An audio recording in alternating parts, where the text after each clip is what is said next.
Hi, everyone. I'm Freya, host of the Sharing English podcast, and welcome to U.S. Government Explained, a mini-series that takes a closer look at how the American system of government really works, from its founding principles to the modern debates shaping it today.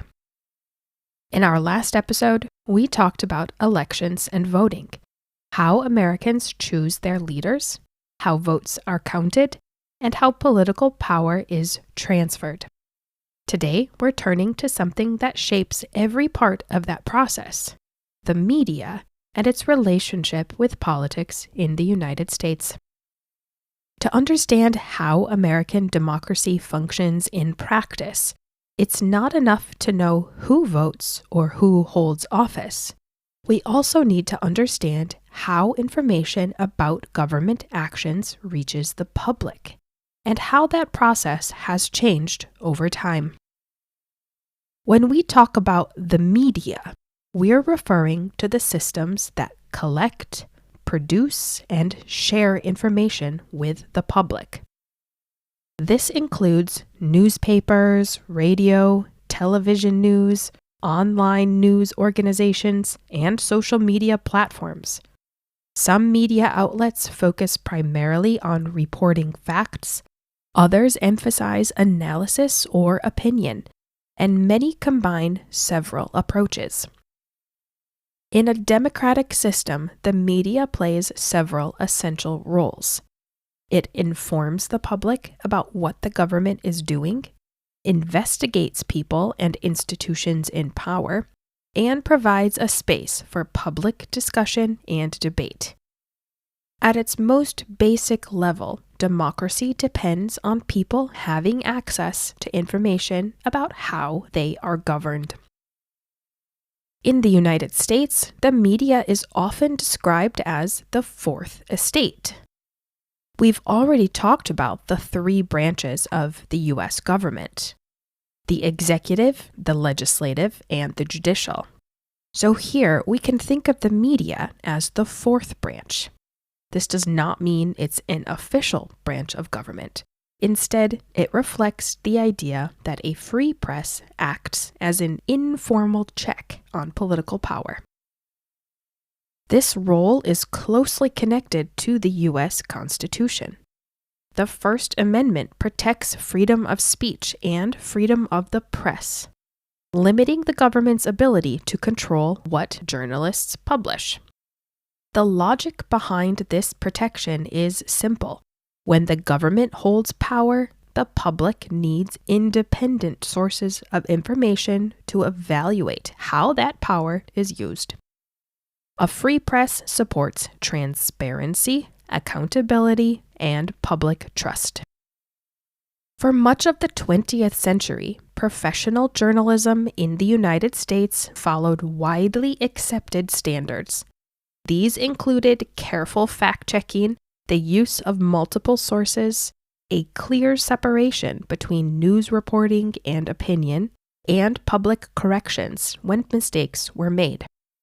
The media environment was also more centralized. There were fewer major news organizations, and many Americans relied on the same national newspapers or evening television broadcasts for information. Journalism during this period was far from perfect, but credibility mattered deeply. News organizations understood that public trust was essential to their role and legitimacy. Before the internet, Americans often experienced major political events together. Elections, court decisions, wars, and national crises were reported through shared sources, even when people disagreed about their meaning or implications. News cycles were slower, which allowed more time for verification and reflection. While political conflict certainly existed, there was often a shared understanding of basic facts. This shared informational foundation shaped how political debate functioned in the United States. The rise of cable news introduced significant changes. Cable news refers to television news channels that people access through paid cable or satellite TV subscriptions, rather than free broadcast television. Unlike traditional evening news programs on those free broadcast television channels, cable news channels operate 24 hours a day and must constantly produce new content. 24-hour news channels created constant demand for content, which gradually increased the role of commentary and opinion-based programming. Over time, news became more personality-driven. Hosts and commentators developed strong public identities, and audiences increasingly chose outlets that aligned with their existing views. These changes contributed to political polarization as people encountered different interpretations of events rather than a common factual baseline. Social media accelerated these trends dramatically. Information now travels instantly, and anyone can publish content to a wide audience.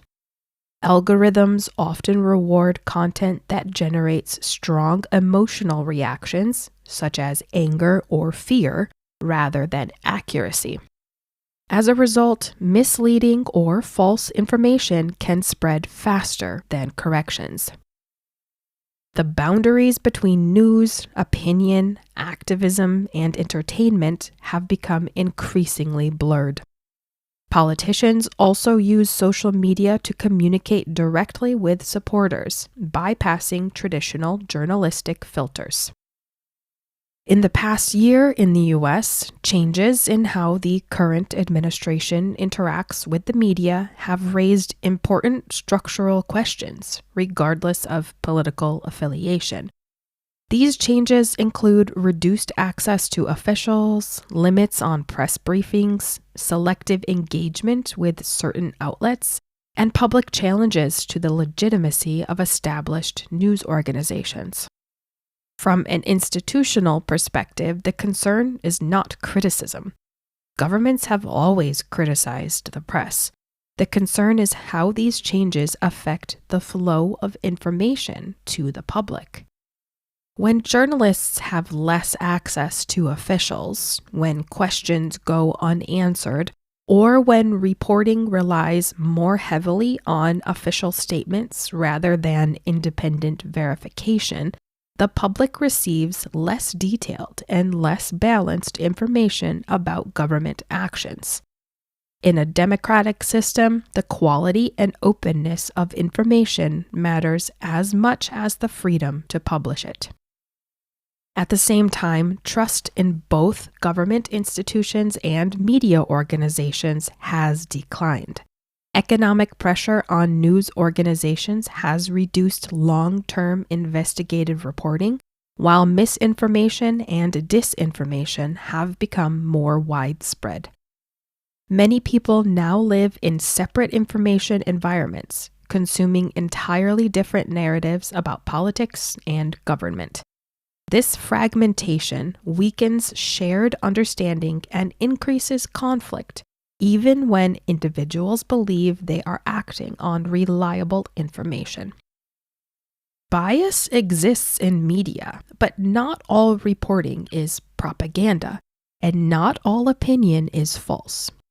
Understanding the difference between news reporting and commentary is essential. Media literacy involves checking sources, comparing coverage across multiple outlets, and recognizing the difference between evidence and interpretation. Critical engagement strengthens democracy.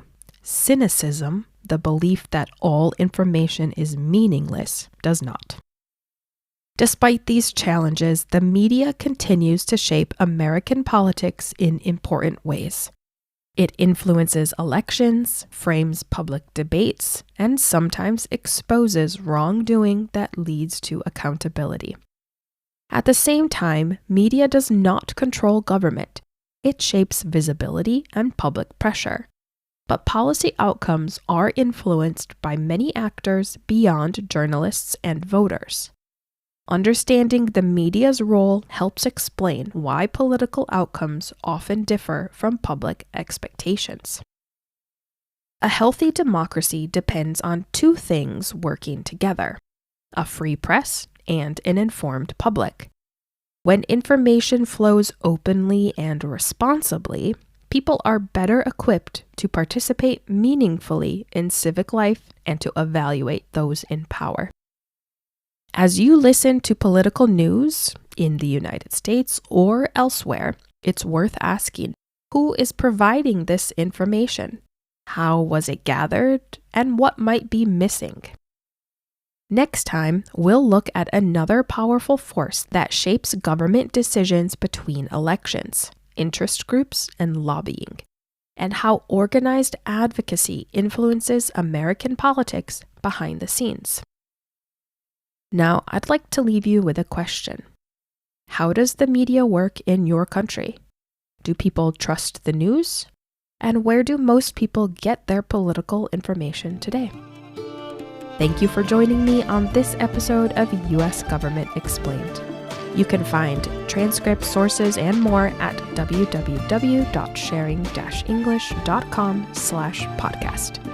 If you enjoyed this episode, don't forget to rate, review, and subscribe, and be sure to check out our culture-focused episodes of the Sharing English podcast every Thursday, wherever you listen.